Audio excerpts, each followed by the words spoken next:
Charlie Nix, and welcome to Session 5 of Agora Math Circle Senior Advanced class. As you probably already know, the title of today's session is Area, the Coordinate Plane, and the Power of the Point. The first topic we will be discussing is area. First up in area is getting the area of one figure from the area of another figure. And we can do this in two main ways. Assuming you all remember the concept of similarity, let's talk about how we can find areas using similar figures. So these two figures we're going to assume are similar, and these two sides are corresponding sides.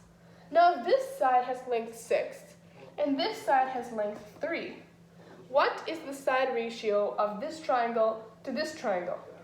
Well, you take the ratio of the corresponding sides, which will be the same for every pair of sides, whichever one you choose to use. If it's not, then they're not similar. So we have 3 over 6 equals 1 over 2, which is the side ratio for these two figures. If we knew the side ratio, but we didn't know the sides, we can use it to find the side. So assuming we know this is 6 and this is the corresponding side, and the side ratio is 1/2 of this to this, then this times the side ratio is going to equal this original side. 6 times 1/2 is 3.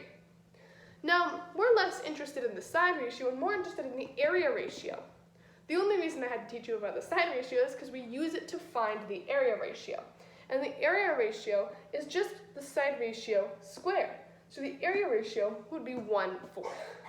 Now, let's say we knew that the area of this triangle was 12. What would the area of this smaller triangle be? Well, we multiply the area of the big triangle by the area ratio, right? 12 times 1/4, and we get that the area of this triangle will be 3.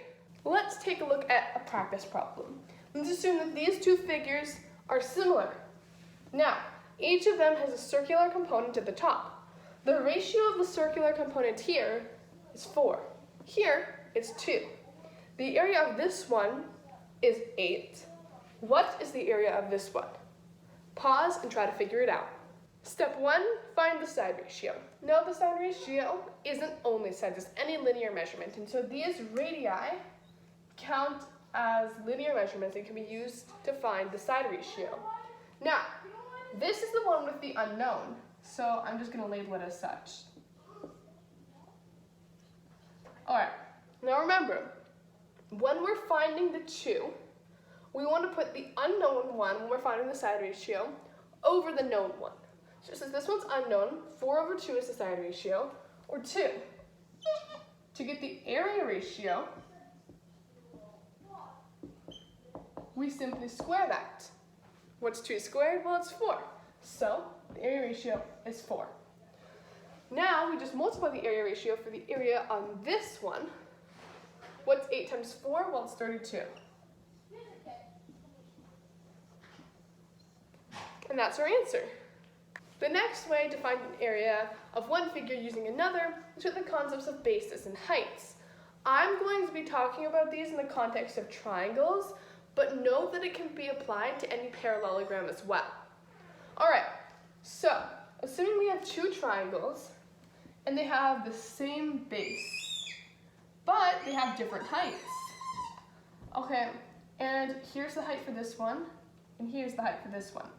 Now the base is x. Okay. Now, the height, we'll call this 2y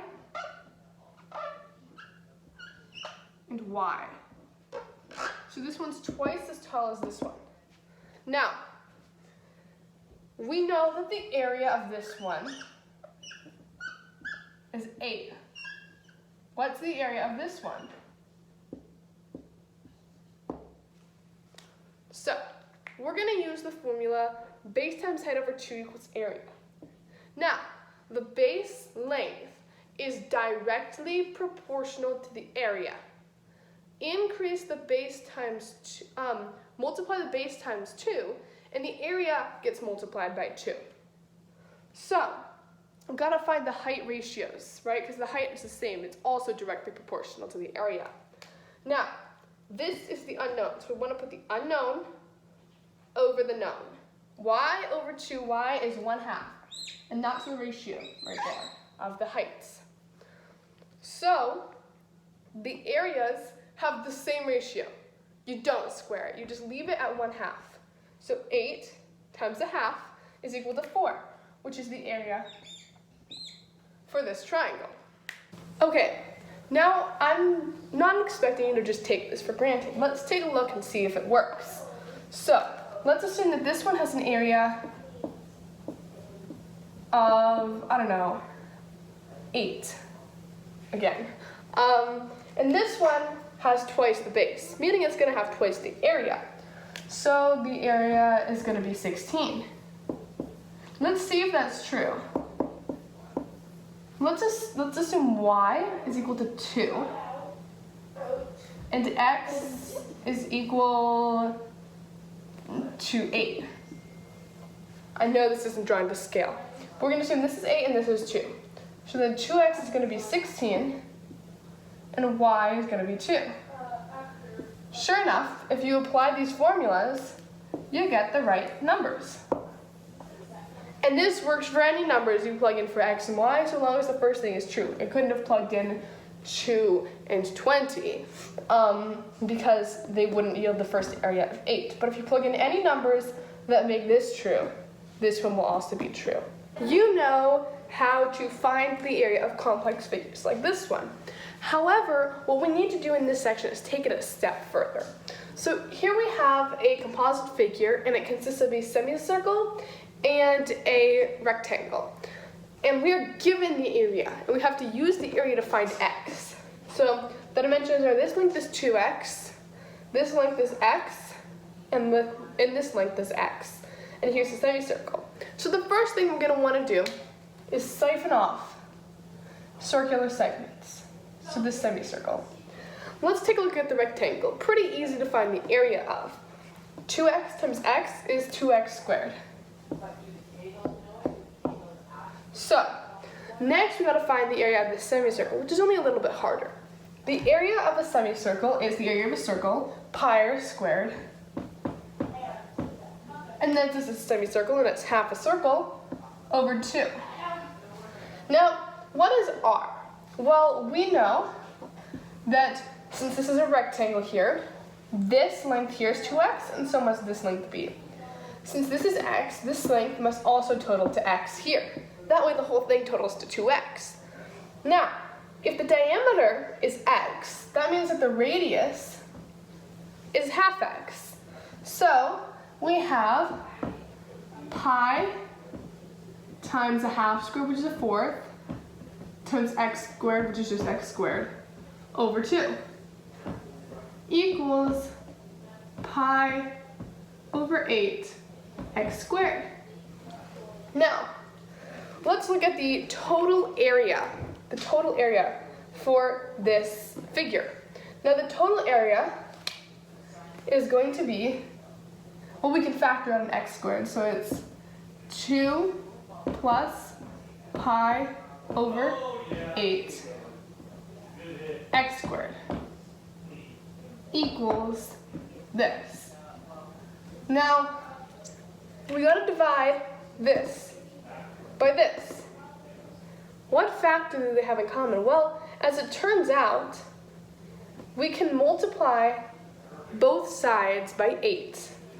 And then we'll have 2 times 8 is 16 plus pi all times x squared equals, all right, what's 32 times 8? I'm just going to write 32 times 8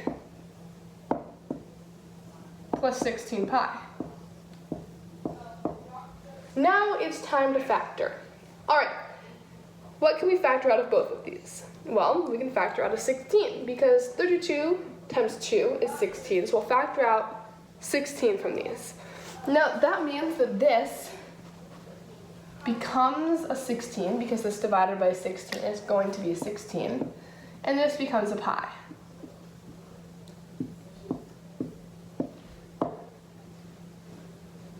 So we factored out 16.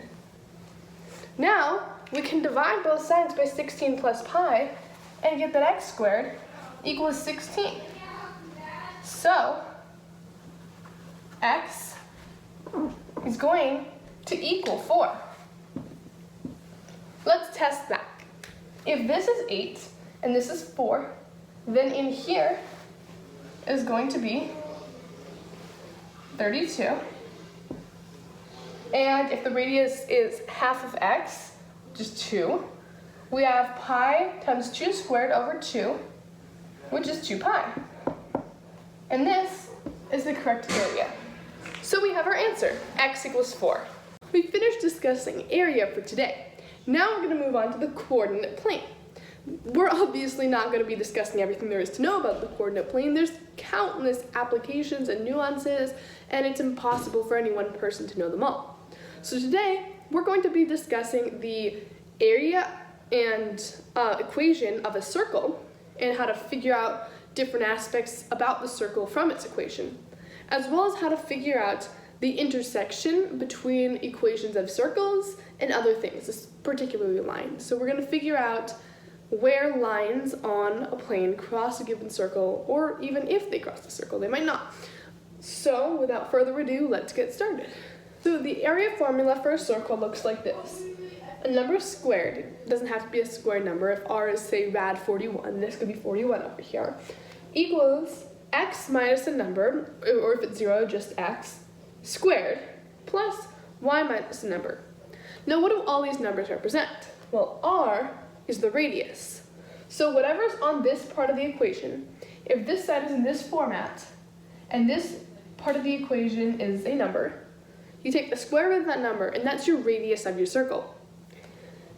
H is going to be the x coordinate of the center of the circle, and k is going to be the x coordinate of the center, the y coordinate of the center of the circle. So how do we find an area of a circle? Well, you simply take this number and multiply it by pi.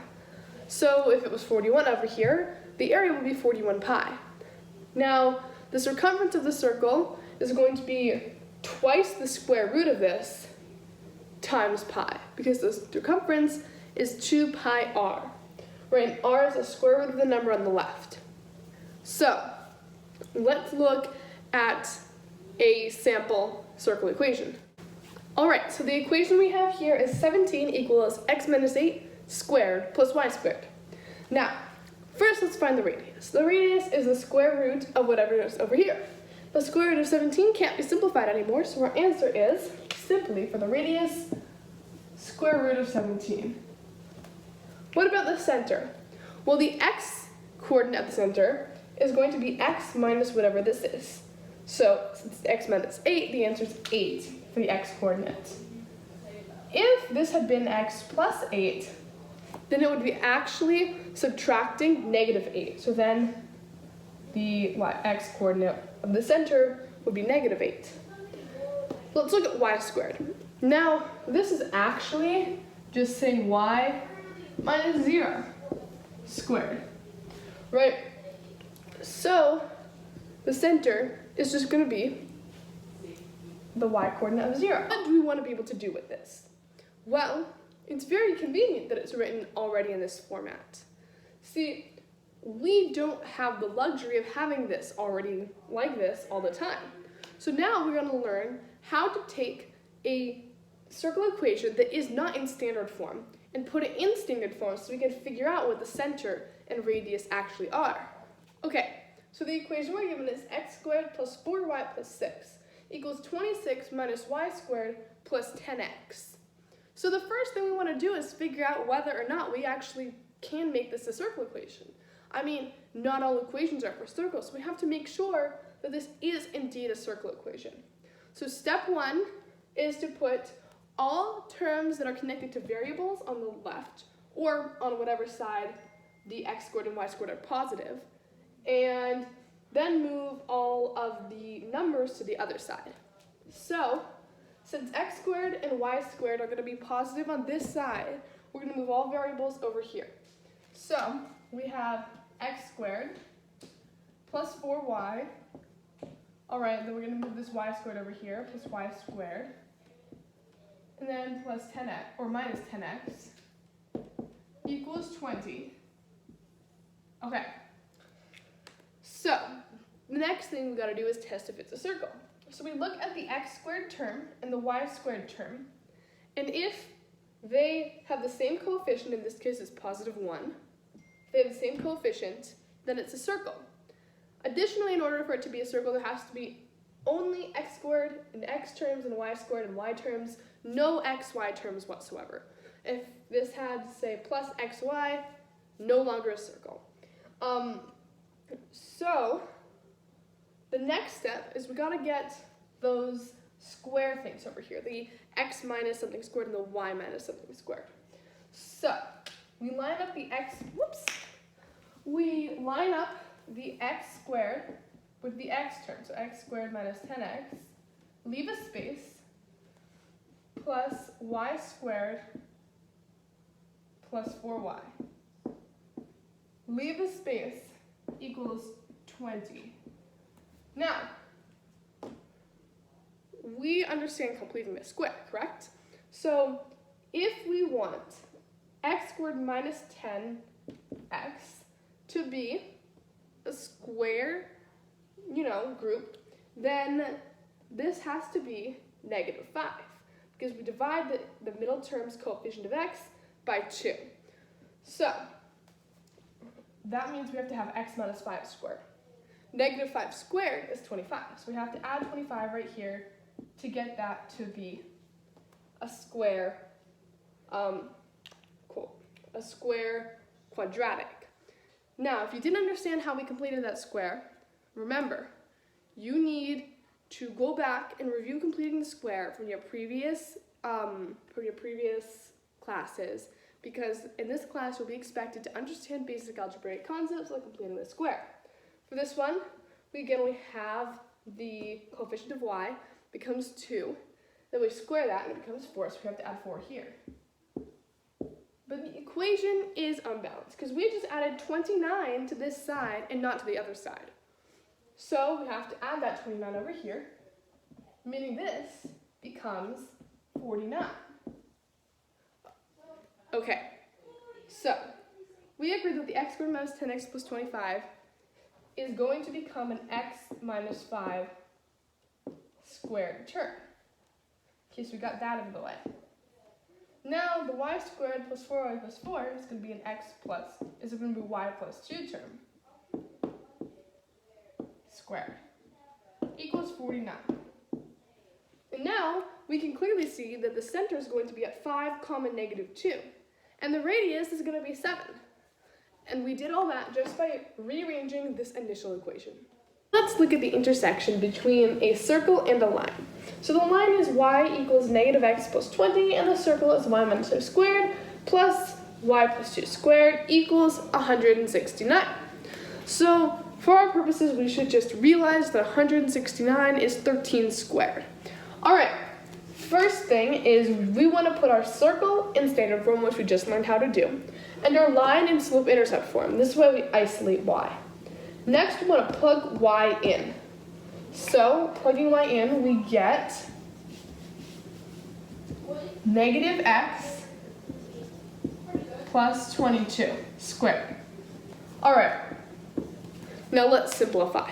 Right, so we multiply out this quadratic and we get x squared minus 10x plus 25. Multiplying out this one, we get x squared minus 44x plus 484. Let's combine the two. We get 2x squared minus 54x plus 509 equals 169. Next thing we want to do is we want to subtract 169 from 509 to get a quadratic on this side. 2x squared minus 54x plus 340 equals 0. Next, you'll notice there's a factor of 2 in all of our terms, so we can just get rid of that. So what's 54 divided by 2? That's going to be 27.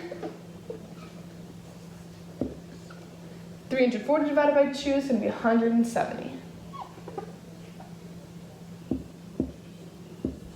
Now, we could factor this. As a matter of fact, we can easily factor this. We do x minus 17 times x minus 10 equals 0. Now this means x is going to equal 17 or 10. So we have x equals 17 or 10. Now remember, we have to still find the y coordinate, so let's do that now. Remember our x values, 17 and 10. So let's write those into our answer, 17 and 10. Let's find their y values. We could plug them back in here and solve the quadratic, but that sounds like a lot of work, so let's just plug them in here. Negative 17 plus 20 is going to be 3, and negative 10 plus 20 is going to be 10. So we have 17, 3, and 10. 10, that looks like a 16. All right, let's plug these back in and make sure they're correct. 17, 3.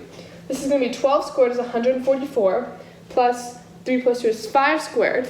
So does 144 plus 25 equal 169? Yes, it does. Next, we'll do 10 and 10. 10 minus 5, 5 squared, so 25, plus 12 squared is 144. So we have 25 plus 144. Again, that equals 169. So these two are both valid solutions. Never skip testing your solutions. You will come across extraneous solutions. So let's now go over what do these numbers mean? What does the number of solutions tell us about what our graph looks like? We can only have 0 solutions, 1 solution, or 2 solutions. Never more, never less. I mean, how would you have negative solutions? I don't know. But let's look at what this pen is not working. What a line is going to look like on a coordinate plane with a circle if there's no solutions. Well, here's our circle right there. Our line is just going to look something like this. It's literally just going to go right by the circle.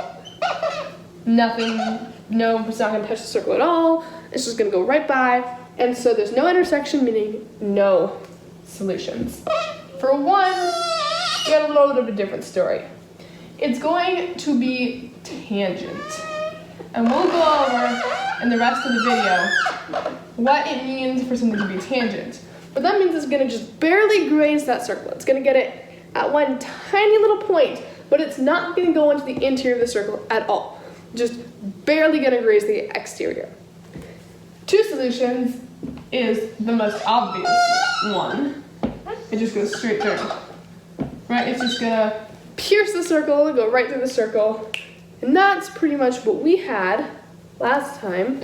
We had one that had 2 solutions, meaning our line's going to go right through our circle. So if you see a graph and you have to identify the number of solutions, just remember, if it doesn't touch the circle, it's 0. If it's tangent to the circle, it's 1. And if it goes through the circle, there will be 2 solutions. Now we move into the final section of our lecture, power of a point theorem. First, let's define a few terms. This is a circle, albeit lopsided. This out here is an exterior point.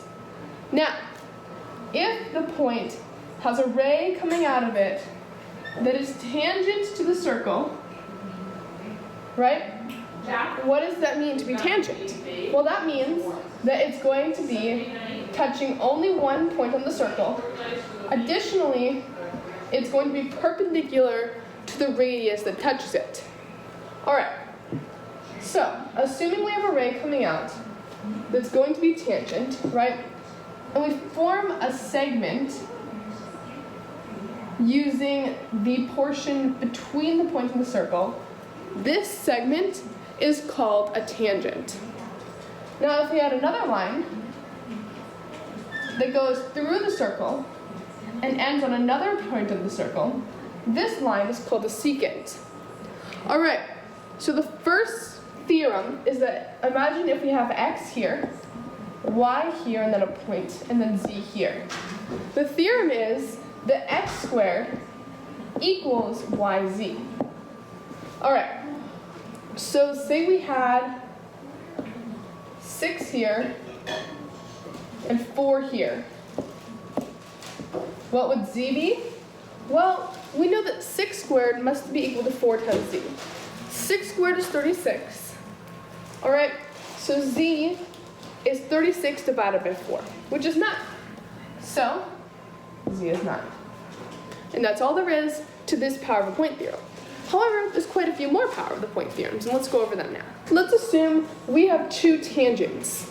The theorem here is even simpler than the last one.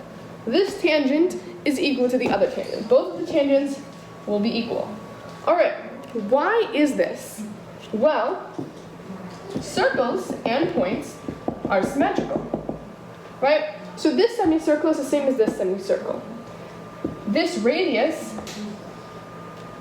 is a right triangle, and it's the same for both. This radius is another right triangle, and it's the same for both.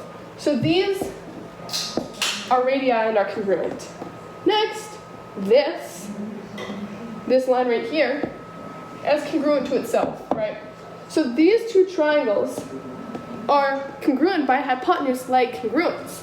Thus, these 2 corresponding sides must be equal. So we've gone over tangent and tangent. We've gone over tangent and secant. What about secant and secant? Well, so we have AB here, right, separated by this point, and CD here. All this is saying is that AB equals CD, right? So if we have this entire thing as, I don't know, 4 times 4, and we know this one is 2, then this one has to be 8, because the product of these 2 is 16, and the product of this must be the same. So we know that this has to be 8. So we've examined secant secant, tangent tangent, and tangent secant. Is there anything else? I'm glad you asked, because there is. So imagine we have 2 chords through the circle. What is the relationship between these 2 chords? Well, if we have this is x, and this is y, this is a, and this is b, then AB equals xy. Surprise, surprise. So, if y was 3, and a was 3, and x was 4, what does b have to be? Well, it has to be 4. And we'll use these theorems in a lot of practice problems. Practice problem number 1. We have an isosceles triangle where these are the 2 legs and 8 is the base. All right, what is the length of x if the circle in the middle is the end circle? Pause and try to figure out now. 3, 2, 1. Okay, if you figured it out, good job, but if you didn't, I'm going to give you a quick hint. Keep in mind the tangent tangent. See, this is a point outside of a circle, and these 2 are tangent to it, meaning this section here, from here to here, must be equal to this section here to here. Same goes for this section and this section, and this section and this section. Try to figure it out if you didn't figure it out already. 3, 2, 1. All right, so the key in this is noticing that the point where the circle is going to touch the bottom is going to be the midpoint of this bottom segment. Why? Because it's isosceles, and that means it's completely symmetrical. That's what this line here is. It's the line of symmetry. And it wouldn't make sense if the circle was shifted one way or another, because that would make it asymmetrical. So we know that these 2 are the same. Additionally, we know that this here is the same as this here, right? Because power of a point states that these 2 are going to be the same. So, since these are each half of 8, that means that the length of the segment is 4. This segment is 4. Since this is the same, this segment is 4. So x is going to equal 4. However, when we get these sorts of problems, they're not always isosceles. So, let's take a look at how to solve this sort of problem when the triangle is not isosceles. Okay, so here is a 3, 4, 5 right triangle. The fact that it's right is not going to help us. This method is going to work for all triangles, whether or not they're right triangles. So we're just going to ignore the fact that this is a right triangle. Our goal is to find x. So what are we going to do? Well, first we're going to realize that this is also equal to x, and that these two are y, and these two are z. Now, 2z plus 2y plus 2x is the perimeter. And we know that the perimeter is 5 plus 3 plus 4 equals 12. So we know that the sum of x plus y plus z equals 6. We also know what y plus z is equal to. Y plus z is equal to 5. So minus y minus z equals -5, and we get x equals 1. These problems are really simple and easy to solve once you understand the power of a point theorem. This was really fast. You'll often see these kinds of problems.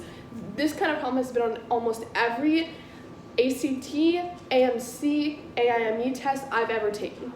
Just remember, they're going to ask you this, and what they're counting on is if you don't understand this power of a point theorem, that you're going to get it wrong and waste your time on trying to derive some sort of formula. It's really easy once you understand that these are equal, and these are equal. If you can remember that, you'll do absolutely fine on these problems. These are some of the hardest problems that they'll throw at you, and if you understand them, you'll save a lot of time on these sorts of competitions. And that's everything you need to know in order to be successful in the classwork and homework for session 5.